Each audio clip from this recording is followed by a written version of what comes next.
if Link is getting juggled, Link can press the Nair button and fastball button and pretty much have a safe route back to the ground.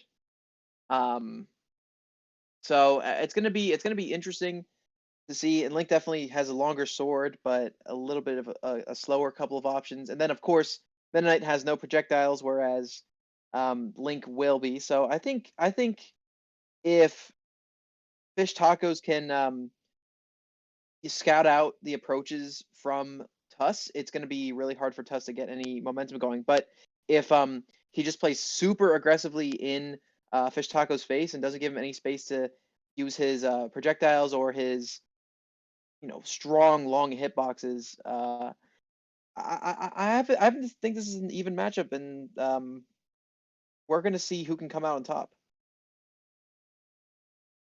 It was a Yeah, very long way to explain that, but we got it that's through.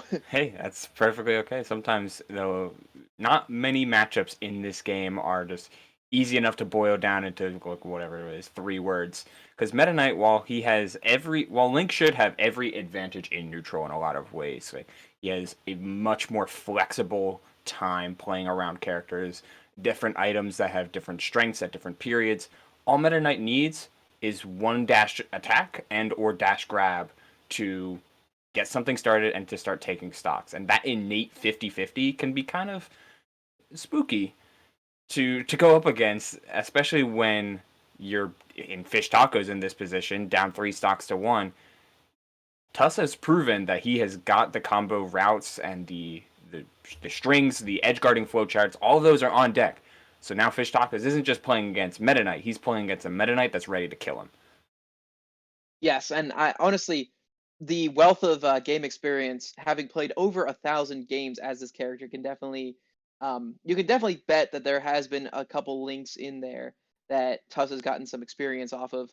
And again, that's just in bracket. We have no Yeah. idea what this man does on his own time to practice or to learn this game better. And right now, we're really seeing this come to fruition. The not very mobile character of Link is getting a little bit outpaced by the Meta Knight and the extreme combo game. Fish Tacos is doing just some flowcharty stuff, but the thing about Meta Knight is Meta Knight has the ability to avoid that with multiple jumps.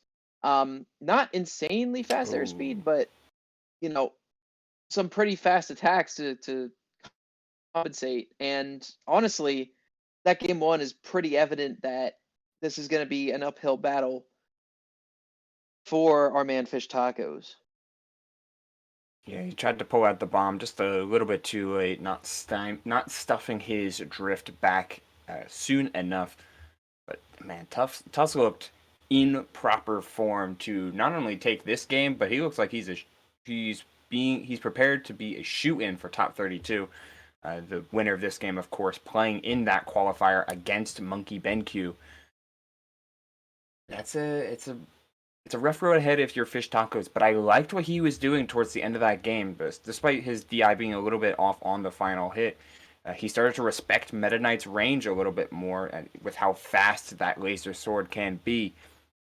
And he caught a lot of momentum with going for these frame traps and really making Tuss scared to air dodge. Meta Knight a rather light character, and Tuss aware of his character's weaknesses, doesn't want to be stuck in disadvantage for any amount of time. But we do get the Corrin, who's kind of Corrin is. I really like this pick actually. Corrin, with her consistent kit, while it's not anything too special like outside of pin, does have a little bit of X factor, and it's strong enough given how Fire Emblem character that punishing air dodges and getting some really firm strings it could be enough to seal this game. Yeah, I couldn't agree more. I think the counter pick's definitely warranted. Well, not the most mobile character in the game. Um, Corrin, I almost said Byleth, definitely Same thing. has, yeah, definitely has a little bit more agency in how they can move.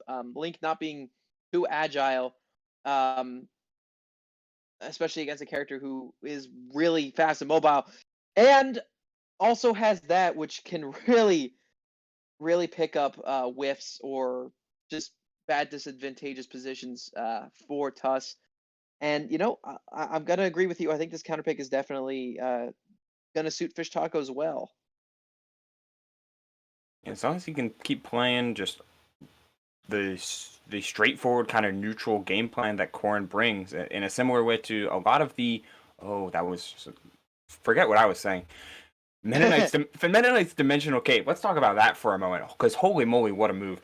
It is one of the moves with the most mix-up potential in the entire game. You can use it as a recovery. You can use it as a zone breaker. You could use it as an escape option. I mean, it is quite versatile. And when your opponent's not really expecting you to hit with it, it goes way further than you expect it to, and just connects and kills. It's an incredible move. Puts you in a bit of Hello? a disadvantage after you, but if it lands, oh, was I staticky? Yeah, you cut out for a brief moment, but that's all right. It's, You get the point. It's a decent move. Good move. Good move out of 10. As yes, Luke in the chat, he did go Link for game 1. We're seeing the Corrin as a means of counterpick, and it's definitely doing better than the Link did, though. A roll read's a roll read, and Meta Knight F Smash, while it's got some startup, it's pretty safe to just do on dashback. Yeah, and that move, it has a long startup, as you said, but it is incredibly difficult to punish. I don't think it really has many frames of vulnerability after use. Startup time is definitely somewhere where there's much to be desired, but if you use it on shield, it is safe. Oh, what a counter!